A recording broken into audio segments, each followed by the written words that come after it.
Hey, welcome to Dan's Model Works. Before we get into today's topic, I'd like to welcome and thank all of those who have subscribed in the last couple weeks. As well, I'd like to reassure all of you who have taken such a keen interest in the F-16 build that Part 3 is in the works and should be uploaded next weekend. As well, if all goes okay, we will have a short bonus video on Tuesday. So as this title states, this video is about recreating this. Corgi's Holmes Wrecker in 1/25th scale. This die-cast toy was part of the Corgi Major line, which is approximately 146 to 152 scale, depending on the item. The Holmes Wrecker was based on the earlier Ford series tractor. The Wrecker was released in 1967 and was produced until the early 70s. Pristine examples, and this one doesn't qualify, can fetch up to $190 if they're in the original box. I received mine when I was 4. I know this because I had it before my family moved from Dartmouth, Nova Scotia to Petawawa, Ontario. I believe my dad purchased it during a trip to England when he was in the Navy. This example was played both by me, the kids that my mom babysat, my nieces, and finally my own children. It's a wonder it is not in worse shape. I'd always wondered about the cab on this truck since I had never seen a Ford truck like it before, and I thought that it must have been a Ford of England type. Later I realized it looked like one of those really old cab-forward Fords you would see occasionally, except with the cab mounted extra high. Like that. It wasn't until the late 80s that I discovered they were called C-series, and some of them were actually quite new, Ford having kept them in production from 1957 until 1990. And of course the H-series was exactly what I thought it was. The C-series cab mounted about 2.5 feet higher on a new frame with lower body cladding filling in the space. The H-series was only kept in production from 1961 until 1966, and was nicknamed the two-story Falcon. It was replaced by the Ford W-series, which is more of a purpose-built design. When AMT re-released their model of the C-series around 2008, I bought an example, but I wasn't sure what I was going to do with it because, quite frankly, they were used for all kinds of unusual and cool vehicles. Finally, it occurred to me that I could recreate a favorite toy from my childhood exactly the same way Ford created the real thing in the 60s. I apologize in advance for the quality of some of the pictures in the following slideshow. Digital cameras have come a long way since I built this model in 2010. Just before we get into the slideshow, let's take a closer look at the Corgi model itself. It was actually quite intricate. It's difficult to tell because it's all molded in black, but that engine is a Cummins NH220, and originally there was a set of tires mounted on these extra wheels, and that was basically to give you something to work the winches with. Flip it over here, there we go.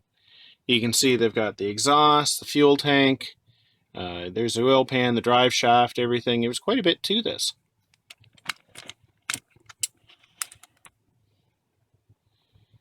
And of course, you can see the Ford logo right up in there.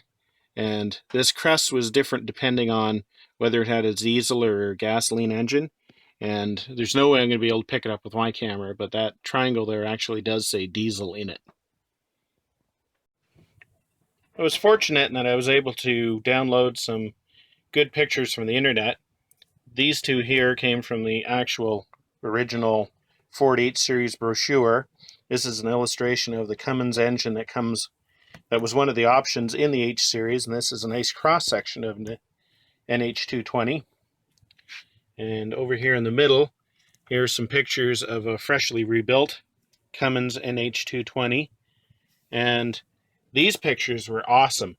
I've blotted out the email address of the guy who actually uploaded these photos, and I'm pretty sure I got onto that website through Hank's Truck Pictures, which is always an awesome place to get pictures of real trucks. I will say that the person who owns this truck, that kind of had a username, something like Felix DeCat or something like that. I really don't have any more information than that. It was a few years ago that I downloaded these photos, and I haven't ever been able to find that website again.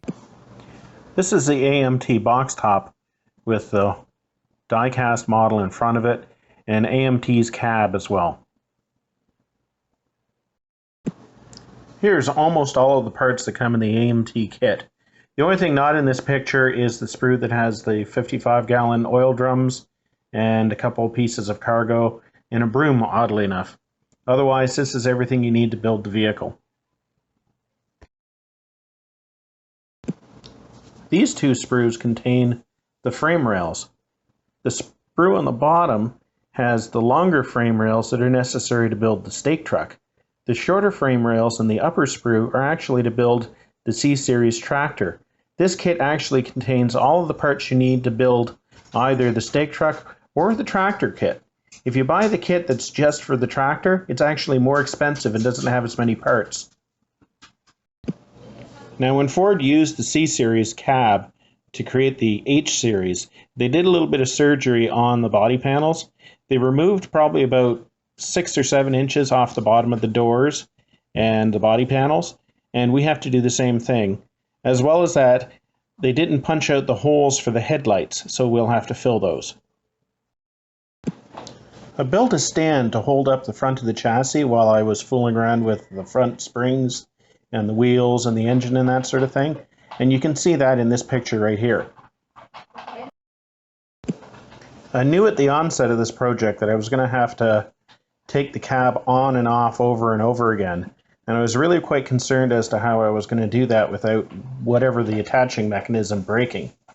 And then finally I realized, why don't I just use a couple of pieces of Lego?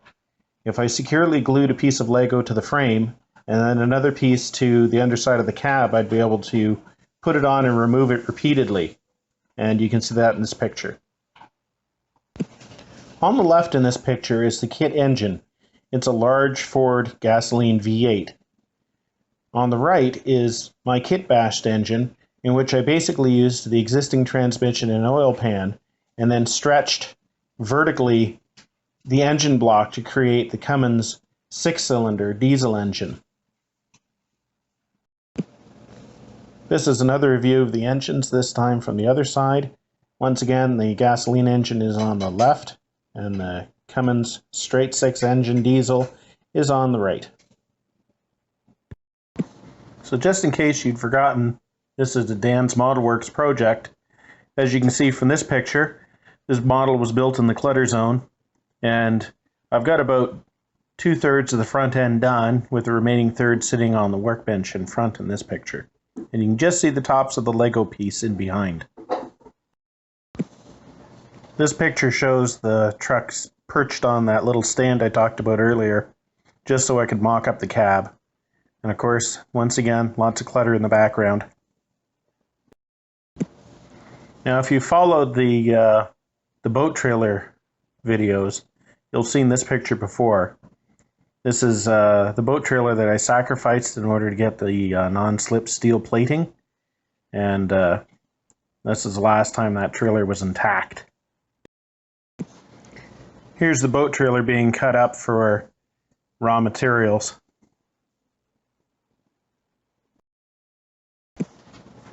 In this picture we can see the bed of the Holmes Wrecker in place, and the red material in the bed is the non-slip steel plating that was from the boat trailer. This is a side view of the bed mocked up on the truck, and once again you can see the non-slip material in the bed. In this picture we can see the upper portions of the wrecker body being assembled.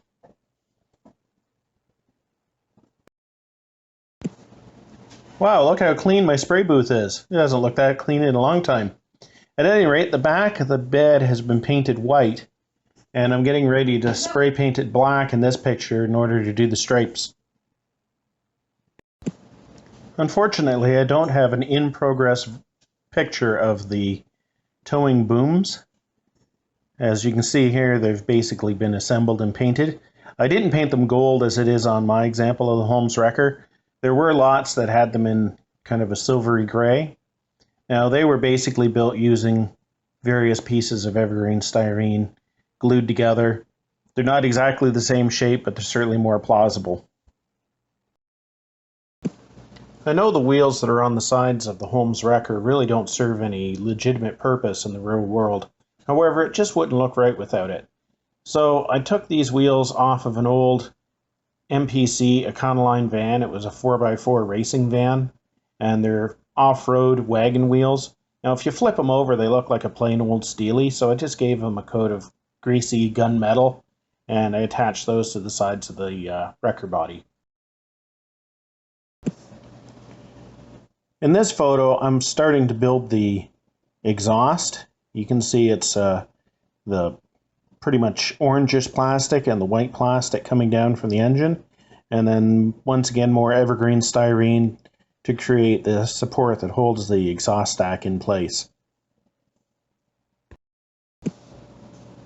This is another view of the exhaust system being worked on, and it shows the underside of the cab, which really hasn't had any painting done or anything like that. And the space where the wheel wells used to be on a C-series, on an H-series, they were actually hatches that opened up so that you could store things. They were generally called the toolboxes. They haven't been fitted yet. This is a good view of the underside of the incompleted cab. In the upper right-hand corner, we can see the Lego which hooks onto the hinge for flipping it forward, and the vertical white piece is close to the sides. That's showing where the toolboxes are going to be mounted. Now, in the middle of the floor, where you can see red, that hole actually is where the gear shift and brake levers and things come up through the cab floor, because on the real truck, they don't flip with the cab, they stay on the frame. This is a good view of the wrecker bed in its completed form before being glued onto the truck. This is a view of the left side of the chassis, and the fuel tank, the battery box, and the air cleaner have all been mounted, and it's pretty much close to completion. All it needs is the cab to be clipped on and the bed to be glued in place. Of course, here is the right-hand side of the chassis, and clearly visible is the exhaust system and the front end that mounts underneath. This is the filler piece that was created to basically stretch the front end of the truck up to the higher C-series cab that's been mounted. This is a good shot of the back of the cab before the wrecker bed was put in place.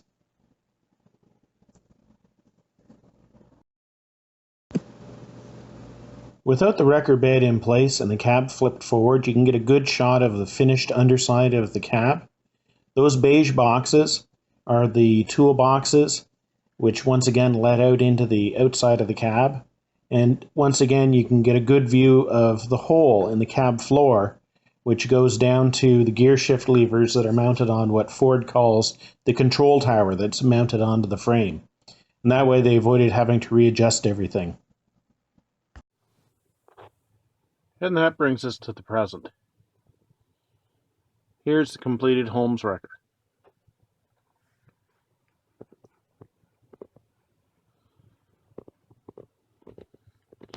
The frame was basically made using the AMT components, and from here up it's pretty much a stock C-series cab, with the exception of the headlights being filled in and this crust which says diesel, and that was made using a combination of styrene and some Woodland Scenics white dry transfers and some bare metal foil. The headlight lenses themselves are from the kit, but everything from down here, that is all scratch built, and then the lenses are set into the new spots. The Ford letters, they were cut out of thin styrene, and the turn signal lenses, they came off of those awesome transparencies that AMT gives you in all their truck kits, where there's, you know, a whole sprue of extras that you don't need. As we move around this side here, I'd just like to mention the ladders. There were two different kinds of ladders fitted to the H-series. One went all the way up unbroken, And those were the ladders you had if you didn't have the toolboxes, if these were just blank. If you did have the toolboxes, they were interrupted. Now, I'm just trying to picture some fat truck driver climbing up here and trying to get into this cab. It must have been tough. It must have been tough. It certainly is not ergonomically correct. But I figured even though the Corgi model had solid ladders going all the way down, they actually represented the toolboxes, and I figured a tow truck probably would have the toolboxes for extra stowage. If we move up to the top of the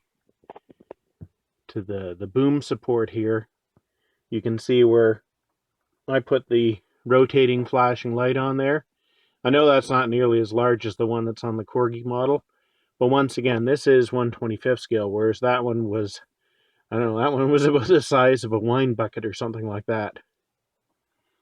If we come around to the back, something else that's not represented in the Corgi toy is the frame for actually towing a vehicle. I mean, it's one thing to have the hoist, but you still need to have a frame coming down to actually chain onto the vehicle and do the towing with. And as well, the taillights on that were simply stickers. On mine, I actually drilled the holes and I put some plastic lenses in there. I have to admit that now that it's been about 6 years since I completed this, I'm afraid to pop the cab off of the framework. Somehow or other, I just don't want to go there. Now, this piece down in here, with all the holes in it, that's the upper piece of Lego. And all I did is I just sliced off all of the nubbies from the top. And that way it looks like a piece of structural steel. And you can see the hinges right there as it goes up and down. Now that's the second version of the hinges. The first ones were the ones that AMT gave you, and it just didn't fold quite right. Whereas these ones look more like the original truck. And during the slideshow, I mentioned the control tower. That's this thing right here. And if they didn't have that every time they flipped the cab forward, they would have to adjust all the linkages. By leaving this in place and having the cab flip away from it, they could avoid having to do all that sort of rigmarole every time they service the engine. However, then they're now depending on this little rubber seal to keep fumes and heat from getting into the engine. And I really gotta wonder about the effectiveness of that. And here's a view of the left-hand side of the engine and our cab closing. Here's a view of the underside of the model, and I think everything that's supposed to be there is there.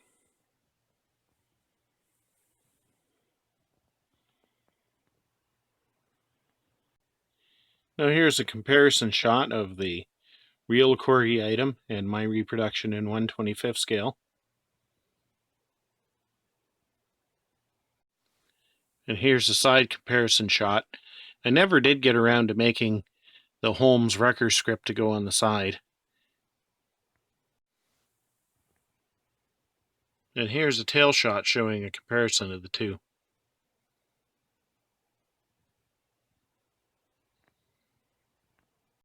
And here's an overhead view. Now, not every detail is exactly the same. I was actually striving for a little bit more realism on the model than on the die cast, but I don't think it really takes away from the overall project. It was about 6 or 7 months of work, not continuously, but this is easily one of the projects that I'm most proud of, and as such, most of you probably recognize it as being the avatar for my channel on YouTube. So, thanks for watching, and until next time, keep on modeling.